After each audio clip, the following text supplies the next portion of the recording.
Hey, j'espère que vous allez bien. Aujourd'hui je vous retrouve dans une nouvelle vidéo et on poursuit du coup la série de vidéos que je fais avec la petite palette de la marque Viva la Diva la Glow. Là donc il y en a deux, hein, je sais pas si je vous l'ai précisé dans les autres vidéos. Moi c'est celle qui a donc du coup les 4 teintes comme ceci. En théorie, moi j'ai déjà filmé donc j'espère que vous aurez vu la vidéo sur la teinte verte et la vidéo sur la teinte dorée. Aujourd'hui on va s'attaquer à la teinte bleue. J'ai voulu en fait un petit peu mélanger, faire couleur nude parce que sinon en fait j'aurais dû faire aujourd'hui le bronze. J'ai envie de le garder pour la fin et de pouvoir un petit peu vous proposer, comme je vous dis, coloré, nude, entrecroisé. Donc aujourd'hui c'est au tour du bleu. J'avais déjà réalisé du coup un maquillage moi de mon côté que j'avais vraiment beaucoup aimé. Donc c'est celui que je vais refaire aujourd'hui avec vous. Et en termes de produits, j'ai essayé comme toujours de pas vous présenter les mêmes produits que je vous ai déjà présentés, histoire que ce soit un petit peu varié et un petit peu plus intéressant. Avant de commencer, sachez qu'il pleut actuellement et que potentiellement, c'est pas sûr, mais à mon avis peut-être que oui, vous entendez peut-être du coup la pluie sur le Velux. À titre personnel, ça me réconforte beaucoup. J'adore entendre les pluies sur les Velux, même la pluie en général, mais sur les Velux particulièrement. Mais j'espère que du coup ça vous dérangera pas trop parce que dans tous les cas, je peux pas faire grand chose. Normalement, vous aurez la musique, donc c'est possible que vous l'entendiez un petit peu moins que ce que moi je l'entends. Mais si jamais vous entendez un peu de bruit, sachez que du coup c'est la pluie. Bah écoutez, on va commencer parce qu'il y a du boulot. J'espère que cette vidéo vous plaira et je vous laisse avec la suite. Voilà, je vous ai zoomé. J'ai attaché mes cheveux parce que franchement, je me suis même pas encore coiffée ce matin, mais c'était un peu la pagaille, donc je le ferai après le maquillage, comme ça moi ça me permet aussi d'avoir le visage dégagé. On va commencer du coup avec la base. J'ai pris la The Perfector Boreless Blur Primer de chez Catrice, qui est une base qui est pas mal en termes de pores, et c'est surtout que j'ai besoin de la terminer celle-ci. Je suis quand même contente parce que vous l'aurez pas vu, mais j'ai terminé du coup la base NYX entre temps. Alors je sais pas si c'était en vidéo ou si c'était de mon côté, mais en tout cas je sais qu'elle est dans les produits terminés du mois de mars, donc très contente. Mais du coup il faudrait que j'en termine plus, donc j'espère que celle-ci sera la prochaine à être terminée. Je vais essayer peut-être de l'utiliser, vous savez, dans les prochains tutoriels que je vais faire pour pouvoir du coup la finir plus vite. Franchement là ma peau c'est un peu la catastrophe, notamment au niveau du menton, je sais pas si vous voyez. Il y a pas mal de petits copains qui sont venus et c'est pas le truc le plus agréable au monde. Franchement ils sont assez vénères. C'est des microkystes. Enfin lui c'est un microkyste. Lui je sais pas, il est arrivé ce matin et lui aussi est arrivé ce matin. Le gros là, il était déjà. Mais les autres ils sont arrivés en pleine nuit. Ils ont fait un débarquement mais nocturne. Pour le fond de teint je vais travailler en fait un fond de teint liquide et par la suite je viendrai appliquer un fond de teint poudre en fait pour avoir un côté un petit peu plus lisse et tout. Et en fond de teint liquide évidemment je prends le Matte Finish Foundation de chez Max More que j'ai envie de terminer. Comme vous le voyez sûrement à l'écran sur le close-up, il y a encore le séparateur là pour pouvoir le presser comme il faut. On en vient à bout de ce fond de teint, donc c'est grave cool. Et dans l'idée, je voudrais le terminer évidemment parce que j'ai beaucoup d'autres fonds de teint qui sont ouverts. Même si celui-ci est vraiment pas mal je trouve en termes de fini sur la peau, c'est quand même un produit que je veux terminer. Voilà, donc c'est pour ça que je viens utiliser celui-ci. Comme je vous dis, en termes de couvrance, on va pas être sur du 100% couvrance, mais de toute façon je viendrai m'occuper du reste après avec du coup le fond de teint poudre. Voilà du coup pour le fond de teint. Il est pas très couvrant hein, honnêtement, il a une couvrance je dirais moyenne, il est quand même modulable. Mais c'est vrai que là j'ai tellement d'imperfections en fait que vraiment faut couvrir. En termes d'anti-cerne du coup j'ai pris le Maybelline 30 Heures, c'est le Super Stay Active Wear. Moi j'ai la référence numéro 20 qui est un petit peu foncée. Si je me trompe pas je l'ai testé avec vous en vidéo quand j'ai fait du coup le make-up vert de la palette. Et je vais venir du coup le mélanger avec le Camouflage Plus Matte Concealer de chez Essence. Et au niveau de la référence j'ai pris la 20 Light Ivory. Le mélange des deux normalement correspond plus ou moins à ma teinte de carnation classique. C'est vrai que le Maybelline c'est dommage parce qu'il est quand même assez jaune. Je sais pas, en vidéo j'ai l'impression que ça ressort pas. Quand j'ai fait le montage, parce que du coup j'ai fait le montage hier, j'avais l'impression que ça ressortait vachement clair et en fait non, il est très jaune. Je sais pas quoi vous mettre à côté pour pouvoir vous comparer. Par exemple je vais vous mettre le Essence qui celui-ci est pas mal en termes de teinte. Voilà, là vous voyez bien celui-ci il est vraiment à sous-ton orangé alors que l'autre il est vraiment à sous-ton froid et le sous-ton froid est plus joli sur moi je trouve. De toute façon le sous-ton froid est mieux hein, dans tous les cas. Donc je vais mélanger les deux pour obtenir une teinte qui soit adéquate. Quelque chose comme ça à peu près. Et du coup je vais prendre ma petite éponge, on va tapoter. Je vais faire principalement les cernes et après avec le restant que j'aurai sur ma main, si j'en ai tant mieux et j'utiliserai du coup sur les imperfections. Sinon bah écoutez tant pis. Voilà, donc j'ai fait comme je vous ai dit principalement les cernes et je suis venue rajouter de la matière ici et un petit peu sur le front. Vous voyez j'en ai plus, donc c'est parfait. On passe du coup au fond de teint poudre que je vais venir appliquer par dessus le fond de teint en tant que poudre et en même temps pour rajouter un petit peu plus de couvrance. Je prends le Shiglam, c'est le Skin Focus Eye Coverage Powder Foundation. La référence c'est la référence fer et franchement je trouve que en poudre par dessus un fond de teint, les machines qui passent, comme je disais en poudre par dessus un fond de teint franchement très joli. Et d'ailleurs je je viens de capter, mais alors la grosse cruche, je viens de capter qu'en dessous il y avait et l'éponge et le miroir. Donc je vais tester leur éponge pour voir, je vais juste venir retapoter mes petites ridules des yeux et je vais commencer du coup par fixer évidemment le contour des yeux. C'est toujours ce que je fixe en premier parce que c'est là où ça ridule assez rapidement. On va voir si ça change quelque chose de prendre leur éponge ou pas. Des fois ça change mais c'est pas tout le temps le cas. Je vais prendre le relais avec mon éponge parce que j'aime pas trop leur éponge à eux. Voilà, je sais pas si vous voyez vraiment, mais de toute façon quand je vais vous rapprocher après vous verrez mieux. Ce fond de teint poudre lisse énormément les pores. Je trouve que le rendu il est très joli. Par contre c'est vrai que je trouve que le rendu tout seul est pas fou. Si vous avez vu ma vidéo crash test, vous savez que j'ai pas trop aimé le rendu tout seul. Alors en appoint d'un fond de teint c'est vraiment une folie comme il lisse les pores, comme il couvre quoi. Par contre du coup pas trop fan de leur éponge parce qu'en fait c'est une éponge qui déjà est pas assez pointue pour aller dans le dessous des yeux. Vous voyez moi j'utilise ce genre d'éponge qui sont très pointues. Donc en fait pour venir là ça va. Et si je prends celle-ci c'est déjà un peu plus compliqué et la matière en fait c'est une matière un peu éponge quoi. Personnellement j'aime pas trop. Voilà donc j'ai utilisé moi mes petites houpplettes comme ça. Kate m'en avait mis également du coup dans le swap calendrier de l'avant et moi celles-ci elles viennent sinon de AliExpress. Je les avais achetées parce que je croyais que c'était des dupes des Linda Alberg pardon, mais elles sont quand même beaucoup plus petites. Mais elles sont quand même pas mal pour justement les fonds de teint poudre. On poursuit du coup avec le bronzer. Bon j'ai voulu changer, hein, c'est un bronzer que j'aimais beaucoup mais c'est vrai que je l'utilise plus trop alors que pourtant il est génial. C'est le Physician Formula, c'est le Butter Bronzer. Moi j'ai la référence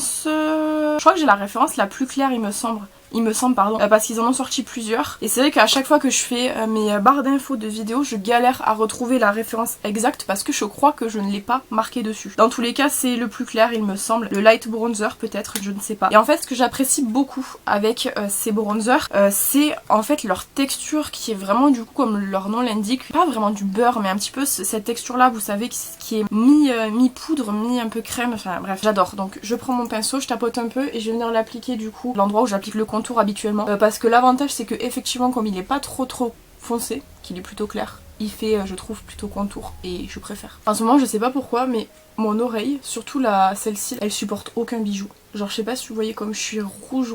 Je vais laisser hein, écoutez ça me pique pas ou quoi que ce soit, juste je vois que c'est rouge. Donc voilà, si vous voyez mon oreille rouge c'est normal. Je sais pas pourquoi elle fait ça en ce moment. Et que celle-ci, hein. L'autre vous voyez tranquillou. Alors celle-là, je sais pas.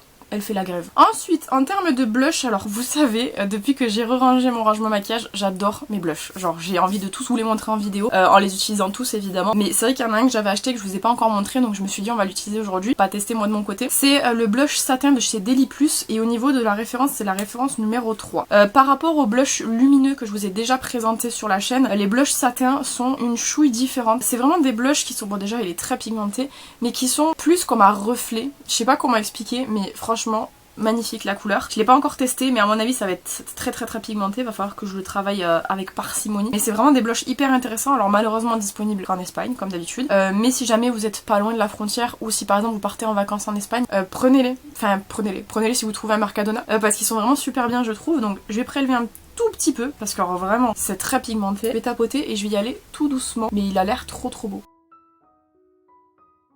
Sans aucune surprise il est magnifique. Je sais pas ce que vous en pensez. Bah alors, j'adore, il est trop beau. Je l'ai mis vraiment ici, alors je l'ai descendu plus que d'habitude, je l'ai descendu jusqu'à la fin de mon œil, mais j'aime bien, je trouve qu'il est joli. Il est du coup plus satiné, je sais pas comment vous expliquer, satiné par rapport à du brillant ou du lumineux comme ils ont là. Ils ont des nacres, vous savez, les lumineux. Là, le satiné, il y a un petit côté assez naturel, assez, je sais pas comment vous expliquer, avec du glow naturel. J'adore, j'aime beaucoup. Je fais que répéter ça, mais c'est la première fois que je l'utilise et c'est vrai que je savais pas trop à quoi m'attendre en termes de résultats sur le visage parce que je trouve que dans le pan il est quand même vachement foncé, donc je me suis dit mais en fait non ça va. Vous avez ce côté un peu lumineux, je sais pas comment vous expliquer. Pour le satin je sais pas comment expliquer vraiment le truc mais vous avez vu. Et on passe à l'highlighter. J'ai pris le MUA Makeup Academy Shimmer Highlighter Powder et au niveau de la référence c'est Pearlescent Sheen. C'est les highlighters que vous retrouvez chez Normal, ils sont super méga bien. J'aime beaucoup, j'en ai acheté un d'ailleurs pêche qu'il faut que je teste en vidéo sur TikTok. Regardez-moi ça, il a des reflets bleus, c'est pour ça que je l'ai pris. À la base j'avais pris le Fenty Beauty, celui-ci déjà je l'ai utilisé en vidéo il y a pas longtemps et en plus celui-ci a des reflets bleus. Donc autant mettre celui à reflets bleus. J'espère juste qu'il n'y aura pas des restants d'highlighter des autres jours parce que là sinon ça risque de faire un mélange un peu chelou. C'est trop beau, avec le blush en dessous ça a fait une sorte de violet, c'est magnifique. Franchement ils sont hyper lumineux ceux-là, pas très cher, hein. On est chez Normal donc c'est du moins de 5 € je crois, ou même si c'est un petit peu plus de 5 €, la quantité vous avez 8 grammes. Donc avant que vous le terminiez ça, croyez-moi, vous en avez pour des années. Et évidemment, on termine par mon coup de spray fixateur. Un jour, je vous dirai, je l'ai fini. Pour l'instant, c'est pas le cas. C'est le Super Fix Super Old Misting Spray de chez Révolution. Pour l'instant, il est pas terminé. Donc on y va. J'ai hâte hein, quand même. À chaque fois, je vous fais un petit... Là, on en est là, je crois. Je sais pas si ça a beaucoup changé depuis hier, mais... J'ai l'impression de m'être pris une vague, genre vraiment une grosse vague. Je pense que j'en ai mis trop. Mais alors franchement, on est toujours au même endroit, ça m'énerve. Bon, je vais avancer devant moi le temps que le visage sèche, hein, parce que du coup j'ai décidé de mettre une marée de spray sur mon visage. Et du coup je vous retrouve juste après. Voilà, je vous ai zoomé. Donc bon, déjà on va s'occuper des sourcils. Ils sont bien, là comme ils ont eu fond de teint poudre et tout, ils sont bien pas la bonne couleur. Même en grattant un petit peu on arrive à enlever. Mais... Bon, crayon, du coup je prends le My Coloring Dual Eyebrow de chez MAC Queen. Pour la référence, moi c'est la Dark Brown je crois. Il me semble, je sais pas vous dire si c'est ça, c'est Dark Brown. J'allais dire je sais pas vous dire parce que je ne vois pas. Et en fait si, je vois très bien. Bon, je suis en pleine reconstruction de sourcils, je vous l'ai dit dans une autre vidéo. Je laisse repousser ici, pour pouvoir après avoir une forme qui soit mieux. Notamment parce qu'en fait, c'est jusqu'à maintenant mon sourcil, tout ça je le rasais, donc la forme est un peu chelou. Donc c'est pour ça, ils sont pas hyper clean, mais c'est juste le temps que ça repousse et que ça me fasse une forme comme il faut quoi. Et en termes de gel fixateur, je prends toujours le Brow Perfect Eyebrow Gel de chez Sienne, en référence 02. Vous devez en avoir marre, littéralement.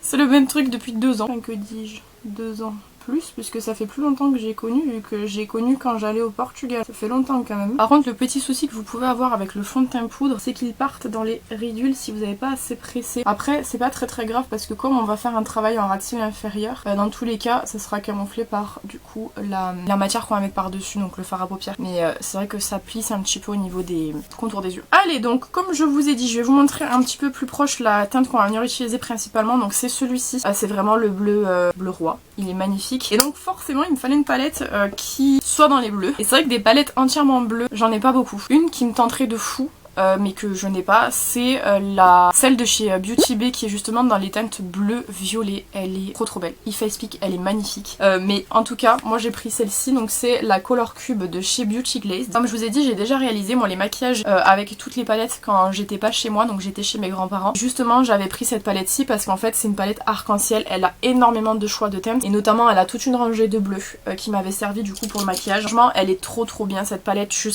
C'est pas, je crois que si je vous avais fait un maquillage avec sur YouTube il me semble, quand je l'avais eu, donc il y a très longtemps. Et c'est vrai qu'en termes de palette arc-en-ciel, Beauty Glaze ils sont très forts. Ils avaient fait le dupe de la Gem Charles, je sais pas si vous vous rappelez, que j'ai saigné, genre je l'ai encore là dans mes placards mais c'est vrai que je l'utilise un peu moins. Celle-ci c'est pas un dupe, c'est genre vraiment leur palette à eux et j'ai déjà bien avancé ce fard là. C'est le seul fard qui est pas nain mais j'aime beaucoup, enfin je la trouve vraiment hyper bien. Donc c'est celle qu'on va venir utiliser. En termes d'harmonie de bleu vous en avez plein de différentes. Après c'est vrai que voilà ça se joue beaucoup par rangée mais vous pouvez l'utiliser dans des mélange aussi. Et c'est vrai que si j'avais un reproche à faire à la palette, elle a pas assez de fard à effet. Je crois que c'est pour ça qu'ils ont ressorti il y a pas très longtemps une palette arc-en-ciel. Je sais plus comment elle s'appelle.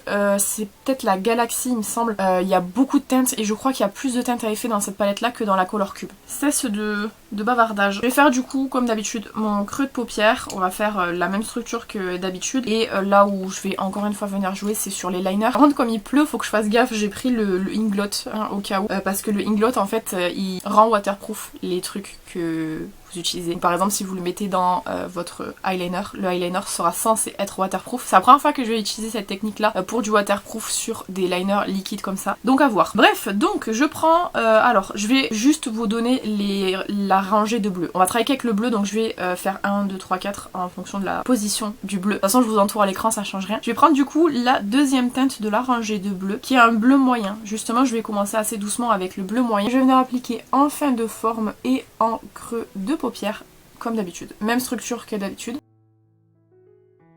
Pour celles et ceux qui ne connaissent pas Beauty Glazed, c'est une marque que vous pouvez trouver principalement sur AliExpress. Moi toutes les palettes que j'ai de chez eux en tout cas je les ai trouvées sur AliExpress. C'est une marque chinoise si je me trompe pas, il me semble en tout cas, qui propose en fait différentes palettes. Vous avez des dupes mais vous avez aussi des palettes qui sont classiques et qui sont pas des dupes. J'ai beaucoup beaucoup de palettes de chez eux que j'aime d'amour. Faut juste faire attention parce que les contrefaçons de Beauty Glazed existent. Moi aussi ça m'a choqué, mais ça existe. Ils ont mis en garde déjà à plusieurs reprises sur des fausses palettes Beauty Glazed qui circulent, donc faites hyper gaffe parce que à mon avis elles sont de très mauvaise qualité du coup les fausses palettes Beauty Glazed, ce qui n'est pas le cas ici parce que comme vous voyez c'est très pigmenté. Et deuxième petite indication que je fais à chaque fois mais qui est importante, c'est quand vous utilisez les palettes Beauty Glazed, lavez vos pinceaux juste après parce que c'est des pigments très forts et ils m'ont déjà taché des pinceaux, notamment un pinceau dont j'étais mais alors trop triste, c'est un que j'ai acheté de chez Morphe. Je sais pas si je peux vous le montrer, c'est celui-ci littéralement. Je l'ai utilisé une fois, enfin la première fois que je l'ai utilisé en tout cas, il est devenu vert. Voilà, à cause des pigments Beauty Glazed et j'étais bien dégoûtée parce que c'est du Morphe quand même. Après j'avais eu ça aussi avec un autre pinceau là comme ça, pareil, c'est Beauty Glazed qui me les a attachés. Donc c'est des pigments qui sont très voilà, donc il faut vraiment les laver dès que vous avez terminé. Je prends la teinte du dessus qui est du coup le bleu le plus clair de la palette dont je vais venir me servir pour faire le dégradé de ce bleu-ci. Je vais y aller assez doucement pour éviter du coup de brusquer trop le make-up et moi-même aussi par la même occasion et éviter aussi de faire n'importe quoi, mais vous voyez que franchement c'est très pigmenté.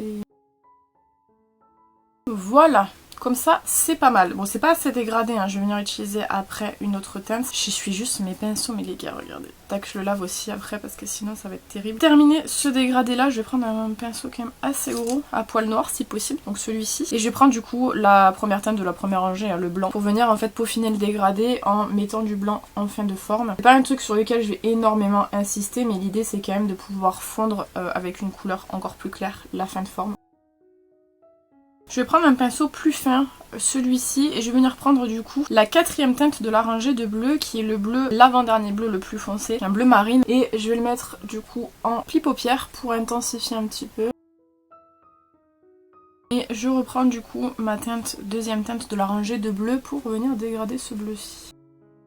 Voilà, là on est bien bleu. On va pouvoir passer du coup à notre petite palette Glow, donc c'est la palette Viva la Diva. Je sais pas si les premières fois que j'ai fait cette palette là, j'ai pas dit Viva la Vida, par logique. En fait c'est Viva la Diva, la meuf est trop cruche. Bref, je viens prendre du coup le bleu de la palette, donc il y en a qu'un seul, là je vous l'entoure quand même à l'écran, mais il y a vraiment littéralement un seul bleu dans la palette. C'est un bleu métallique, il y a comme des petites nacres à l'intérieur qui sont violettes ou roses, je sais pas trop. Mais alors il est super joli. Par contre c'est des fards qui sont assez poudreux, donc faut faire quand même assez attention. Le bleu quand je l'avais utilisé, je me rappelle, il est parti aussi dans le doré ou dans le vert, je sais plus. Donc voilà, le rendu et on va l'appliquer sur la paupière. Je sais pas si vous voyez à quel point il est lumineux, mais alors je le trouve sublime. Regardez-moi le rendu. Du coup ça... Enfin on voit pas trop le travail qui a été fait en creux de paupière et tout, mais c'est tellement harmonieux, franchement j'aime trop. Donc je vais faire le ras de cils inférieur avant qu'on passe au liner. Alors écoutez, ras de cils inférieur, on va faire le bleu, deuxième bleu de la palette de la rangée. Pas la palette, de la rangée de bleu, qui est le bleu vous savez intermédiaire, il est pas le plus foncé, il est troisième sur une échelle de bleu. Et du coup je vais venir m'en servir pour faire le ras de cils inférieur. Et je viens prendre le bleu juste au-dessus, du coup le bleu le plus clair de la palette pour venir dégrader tout doucement la teinte que nous venons d'appliquer en ras de cils inférieur. J'adore le rendu que ça donne. Franchement, les make-up bleus là en ce moment, j'adore en faire. Genre c'est... J'aime trop. On va passer du coup au liner. Donc comme je vous ai dit, ou peut-être pas, j'ai pris du coup un liner violet. Donc à l'intérieur de ce liner là, vous en avez deux. C'est les liners de AliExpress aussi, qui sont vraiment pas mal. Et du coup, je vais mettre donc un peu de Duraline. Donc le Duraline, si vous connaissez pas, c'est un petit truc comme ça. C'est une petite potion magique que vous mettez. Donc moi je vais le mettre dans le capuchon de mon liner pour que ça aille pas directement avec la matière. Je vais mettre 2-3 gouttes. Peut-être je pense, et je vais m'en servir du coup pour fabriquer mon liner à la place de mettre de l'eau. C'est la première fois que je vais l'utiliser, je vous ai dit je crois ce système comme ça en tout cas. D'habitude moi j'utilise de l'eau pour faire les liners pardon. Donc en fait je vais prélever je pense la teinte la plus foncée, donc je pense que c'est ce qui rendra le mieux parce que le plus clair j'ai l'impression que ça risque de faire pas très joli. Donc je prélève avec mon petit pinceau et je vais venir faire je vais déjà commencer par faire un liner classique et après non ça fait pas, non ça enlève mon make-up, je sais pas si vous voyez. Comment les gens font pour du coup utiliser le Duraline pour qu'ils fassent des fards à paupières, je sais pas. Bon, tant pis. Je pensais que ça fonctionnerait, j'ai déjà vu plusieurs personnes utiliser le Duraline en émule quelque chose. Bref, en truc liquide, donc je vais du coup forcément nettoyer mon liner aussi, parce que si j'en laisse dedans, à mon avis, ça va pas être cool. J'espère juste que quand je vais sortir, il pleuvra pas. Deuxième étape, on passe à l'eau et on va utiliser de l'eau, tant pis. Peut-être que ça fonctionne que sur certains liners avec une composition différente, je sais pas vous dire, franchement, je suis un peu sur le cul comme on dit. Donc là ça marche et je vais faire mon liner.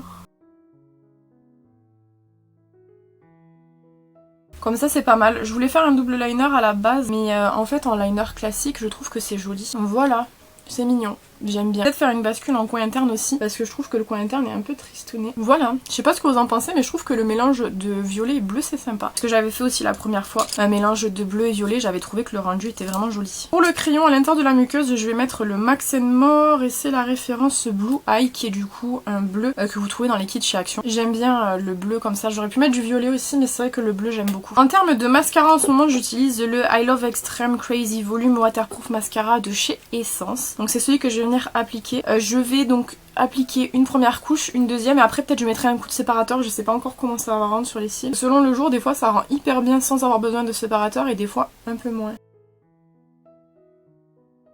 Ça par exemple c'est énervant, j'ai fait une tache. Il est trop gros, la brosse de ce mascara elle est trop grosse, comment vous voulez que je me tâche pas? Bon, faut que j'attende que le drame sèche avant de pouvoir l'enlever. Je vous dis toujours pareil avec ce mascara, la brosse elle est énorme, du coup bah... On va passer aux lèvres en attendant que ça sèche, puis après je l'enlèverai avec un goupillon. Déjà pour commencer je vais faire le contour de mes lèvres avec toujours le Lip Twister de chez W7 en référence Nude Dude. J'adore ce crayon à lèvres parce qu'il est un petit peu plus foncé que mes lèvres et quand je mets un truc un peu rosé à l'intérieur je trouve que le rendu est incroyable. Malheureusement, comme je le répète sans cesse, je ne le trouve plus dans mon normal et c'est chiant parce que je l'aime trop. Je sais pas s'il existe un équivalent, enfin si, il doit forcément exister un équivalent quelque part d'une teinte qui soit bien. J'ai pas envie d'en acheter 50 avant d'en trouver un. À voir si j'arrive à le retrouver un jour. Et par-dessus, je vais appliquer, écoutez-moi bien, c'est mon lipstick préféré. Et je vais vous montrer à quel point c'est mon lipstick préféré. Il reste que ça, les gars. Je suis dépitée, regardez. C'était mon préféré. Il n'existe plus, c'est les Mademoiselle et c'est la Tense Paint, mais regardez. En fait, carrément pour l'appliquer, je suis obligée de prendre un pinceau. Genre vraiment, je suis arrivée, je suis rendue au bout du rouge, je ne sais pas que faire. Bon après c'est bien parce que j'ai terminé un lipstick. Et je crois que j'ai un équivalent, enfin un truc qui ressemble plus ou moins chez W7, en version un petit peu plus mat quand même, un petit peu plus s'accroche aux lèvres quoi. Mais alors vraiment les gars, je suis... en PLS, il est trop beau. Je voulais l'utiliser avec vous en vidéo avant qu'il ne finisse et qu'il n'existe plus dans ma collection. Mais franchement, je l'aime trop. C'est pratique par contre d'appliquer un rouge à lèvres au pinceau si vous voulez savoir. Il y a une part de moi qui est contente quand même de terminer le lipstick parce que c'est toujours satisfaisant de terminer des produits, je vous l'ai toujours dit. Il y a une part de moi qui est vraiment en PLS absolu parce que j'ai jamais eu un lipstick nude rosé qui m'allait aussi bien, genre, et qui tiennent aussi bien aussi, genre, je vais manger avec ce truc, il m'en reste encore quoi. Mais là, on est vraiment sur le bout du bout. Donc bon, tant pis, je vais aller jusqu'au max du max, mais ouais, il est terminé. Il m'aura fallu quand même 3 ou 4 ans de travail intense sur ce produit, mais il est génial. Et voilà du coup pour le rendu final du maquillage, ce qui veut dire que officiellement il ne nous reste plus qu'une seule couleur à utiliser ensemble, qui est du coup la marron juste ici, avec des petites paillettes dedans qui sont vertes. Incroyable. Magnifique, j'aime trop. Et on aura du coup terminé ce petit quad-ci. Je sais pas si vous avez aimé ce genre de vidéo là ou pas, puisqu'au moment où moi je filme cette vidéo, donc c'est la 3e que je filme, la première n'est même pas encore sortie, donc c'est vrai que j'ai pas trop eu vos retours, donc je vous invite évidemment encore une fois sous cette vidéo à me donner vos retours sur cette petite série là. Est-ce que vous aimez bien le concept du on prend une palette et on fait un maquillage par couleur? Auquel cas il y a une palette qui me vient en tête que j'aimerais trop faire, donc à voir, je verrai en fonction de vos retours. Et c'est vrai que moi ce que j'apprécie beaucoup avec ce type de vidéo là, c'est que ça me permet de vous proposer différents maquillages avec différentes teintes, même si on est d'accord c'est pas des maquillages de fou non plus, ça permet quand même du coup d'avoir différentes teintes de maquillage avec différents produits et j'aime bien moi justement ça, la diversité et tout. Comme toujours je vous invite à me dire ce que vous en avez pensé dans les commentaires. Pour la petite tache, écoutez, j'ai bien un coup de goupillon mais ça se voit encore, donc tant pis, ça fait une petite tache ici. C'est pas très grave parce que j'ai pas grand chose à faire non plus aujourd'hui. Mais ça m'énerve quand même parce que ce mascara il pourrait être bien mais en même temps il a trop de choses que j'aime pas et en même temps il a des trucs que j'aime bien aussi. Donc on va le ranger dans la catégorie des genre je les aime bien mais... Voilà bah écoutez, j'espère que cette vidéo vous aura plu. N'hésitez pas à me dire ce que vous en avez pensé dans les commentaires comme d'habitude. N'hésitez pas à vous abonner si c'est pas encore fait. Quant à moi je vous retrouve bientôt dans une prochaine vidéo. En attendant prenez soin de vous.